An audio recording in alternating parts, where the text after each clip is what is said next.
ನಮಸ್ಕಾರ ಪ್ರೀತಿ ವೀಕ್ಷಕರೇ, ಇವತ್ತು ನವರಾತ್ರಿ 4ನೇ ದಿವಸ ವಿಶೇಷವಾಗಿ ತಾಯಿ ಕೂಷ್ಮಾಂಡ ದೇವಿಯ ಆರಾಧನೆ. ಕೂ ಅಂದರೆ ಸಣ್ಣ, ಅಶ್ಮ ಅಂದರೆ ಶಕ್ತಿಯುತವಾಗಿರ್ತಕ್ಕಂಥ, ಅಂಡ ಅಂದರೆ ಮೊಟ್ಟೆ.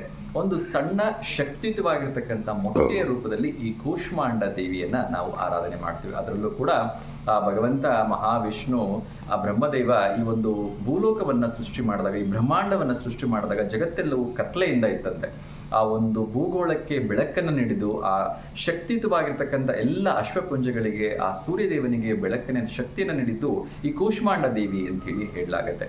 ಸೊ ಕೂಷ್ಮಾಂಡ ದೇವಿ ವಿಶೇಷವಾಗಿರ್ತಕ್ಕಂಥ ಆರಾಧನೆ ಮಾಡೋದ್ರಿಂದ ನಮ್ಮ ಜೀವನದಲ್ಲಿ ದೀರ್ಘಾಯುಷ್ಯ ಉಂಟಾಗುತ್ತೆ, ಶಕ್ತಿ ಉಂಟಾಗುತ್ತೆ, ಸಿದ್ಧಿ ಉಂಟಾಗತ್ತೆ ಅಂತೇಳಿ ಹೇಳಲಾಗತ್ತೆ. ಸೊ ಕೂಷ್ಮಾಂಡ ದೇವಿಗೆ ವಿಶೇಷವಾಗಿ ಅರಿಶಿಣದ ಬಣ್ಣ ತುಂಬ ಇಷ್ಟ ಅಂತ ಹೇಳಲಾಗತ್ತೆ. ಅದರ ಜೊತೆಗೆ ಕೆಂಪು ದಾಸವಾಳದ ಹೂವು ಆ ದೇವಿಗೆ ತುಂಬ ಪ್ರೀತಿ ಅಂತ ಹೇಳಲಾಗತ್ತೆ. ಸೊ ಯಾರೆಲ್ಲ ಸಾಧ್ಯವಾಗುತ್ತೆ, ಇವತ್ತು ನಾನು ಕೂಡ ಅರಿಶಿಣ ಕಲದ ಅಂಗಿ ಮತ್ತು ಕೆಂಪು ಬಣ್ಣದ ಒಂದು ಶಾಲನ್ನು ವೇರ್ ಮಾಡಲಿಕ್ಕೆ ಪ್ರಯತ್ನವನ್ನು ಮಾಡಿದ್ದೀನಿ. ಆ ಕೂಷ್ಮಾಂಡ ದೇವಿಯ ಆಶೀರ್ವಾದ ನಮ್ಮೆಲ್ಲರ ಮೇಲೆ ಇರಲಿ ಅನ್ನೋ ಕಾರಣಕ್ಕೆ.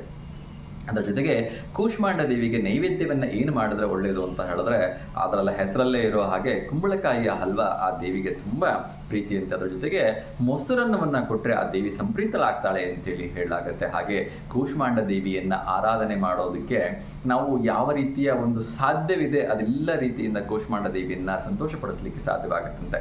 ಏಕೆಂದರೆ ಕೂಷ್ಮಾಂಡ ದೇವಿ ಜಗತ್ತಿಗೆ ಬೆಳಕನ್ನು ನೀಡಿರ್ತಕ್ಕಂಥವಳು. ಹಾಗಾಗಿ ಕೂಷ್ಮಾಂಡ ದೇವಿ ಆರಾಧನೆ ಮಾಡೋದ್ರಿಂದ ಯಾರ ಬಾಳಿನಲ್ಲಿ ಏನೆಲ್ಲ ರೀತಿಯ ಕಷ್ಟಗಳಿದೆ, ಸಂಕೋಲೆಗಳಿದೆ, ಒತ್ತಡದಲ್ಲಿ ಬದುಕ್ತಾ ಇದ್ದರೆ ಆ ಎಲ್ಲ ಕಷ್ಟಗಳಿಂದ ಹೊರಬರಲಿಕ್ಕೆ ಸಾಧ್ಯವಾಗುತ್ತಂತೆ. ಹಾಗಾಗಿ ಕೂಷ್ಮಾಂಡ ದೇವಿಯ ಆರಾಧನೆಯನ್ನು ದುರ್ಗಾ ಸಪ್ತಶತಿ ಮೂಲಕ ಆಗಿರ್ಬೋದು, ಅಥವಾ ದೇವಿಯ ಪುರಾಣದಲ್ಲಾಗಿರ್ಬೋದು, ಎಲ್ಲಿ ಸಾಧ್ಯವಾಗುತ್ತೆ ಅಲ್ಲಿ ಓದಲಿಕ್ಕೆ ಪ್ರಯತ್ನವನ್ನು ಮಾಡಿ. ಸಾಧ್ಯವಿಲ್ಲ ಅಂದರೆ ಯೂಟ್ಯೂಬಲ್ಲಿ ಸಿಗ್ತಕ್ಕಂಥ ಒಂದು ಕೂಷ್ಮಾಂಡ ದೇವಿಯ ಮಹಾತ್ಮೆ ಅಂತಕ್ಕಂಥ 4 ಸಾಲುಗಳನ್ನು ಓದಿ ಅಥವಾ 4 ಸಾಲುಗಳನ್ನು ಕೇಳಿದರೂ ಸಾಕು.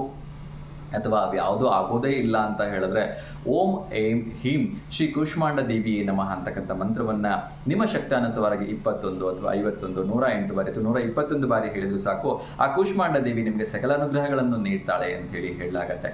ಸೊ ಈ 4ನೇ ದಿನದ ವ್ರತಾಚರಣೆಯನ್ನು ಎಲ್ಲರೂ ಕೂಡ ನಿಮ್ಮ ಶಕ್ತಿಗೆ ಅನುಗುಣವಾಗಿ, ನಿಮ್ಮ ಒಂದು ಆರೋಗ್ಯದ ಅನುಕೂಲತೆಯನ್ನು ನೋಡಿಕೊಂಡು ಉಪವಾಸ ವ್ರತಾಚರಣೆಯನ್ನು ಮಾಡೋದ್ರ ಮೂಲಕ ಮಾಡಿ ಅಂಥೇಳಿ ಎಲ್ಲರೂ ಮತ್ತೊಮ್ಮೆ ಶುಭ ಹಾರೈಸ್ತಾ ಧನ್ಯವಾದಗಳನ್ನು ತಿಳಿಸ್ತೀನಿ. ಎಲ್ಲರೂ ಕೂಡ ಮತ್ತೊಮ್ಮೆ ನವರಾತ್ರಿ ಹಬ್ಬದ ಹಾರ್ದಿಕ ಶುಭಾಶಯಗಳನ್ನು ತಿಳಿಸ್ತೀನಿ. ಎಲ್ರಿಗೂ ಶುಭವಾಗಲಿ. ನಮಸ್ಕಾರ.